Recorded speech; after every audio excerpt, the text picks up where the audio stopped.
మీకొకటి చెప్పనా, అమ్మ చేసినట్టు చికెన్ కర్రీ అస్సలు రావట్లేదు అని అనుకుంటున్నారా? ఆ టేస్ట్ ఎలా వస్తుందో అని మీరు మిస్ అవుతున్నారా? యూజ్ చేసిన చికెన్ మసాలా పౌడర్ యూజ్ చేయండి. ఓన్లీ హాఫ్ కేజీకి 2 స్పూన్స్ పడుతుంది. దీనిలో నేను సాల్ట్ యాడ్ చేశాను, కారం యాడ్ చేశాను, కారం ఇంట్లో పట్టించింది, అండ్ మసాలా యాడ్ చేశాను. Each and everything quality use చేశాము. మీరు జస్ట్ ఆయిల్లో ఆనియన్స్ వేగాయి అంటే చికెన్ వేసి ఒక 5 మినిట్స్ ఉంచిన తర్వాత మీకు ఇప్పుడు కారం ఒక్క 2 స్పూన్స్, హాఫ్ కేజీకి 2 స్పూన్స్ ఆఫ్ కారం అంటే చికెన్ మసాలా పౌడర్ యూజ్ చేసి ఇంకేమీ అయ్యే అవసరం లేదు. ధనియాల పౌడరు, కారం, ఉప్పు ఏది వేయాలి, ఈ మసాలా పౌడర్ వేసి ఒక 10 మినిట్స్ ఉంచేసేయాలి. వాటర్ మీకు తగినంత వేయాలి. సో ఈ 10 మినిట్స్ చికెన్ కర్రీ రెడీ అయిపోయింది.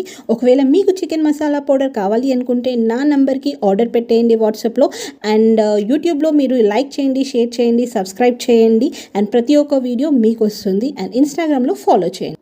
ఎవరైనా సరే ఈ చికెన్ మసాలా పౌడర్తోని ఈజీగా కర్రీ చేసేసుకోవచ్చు.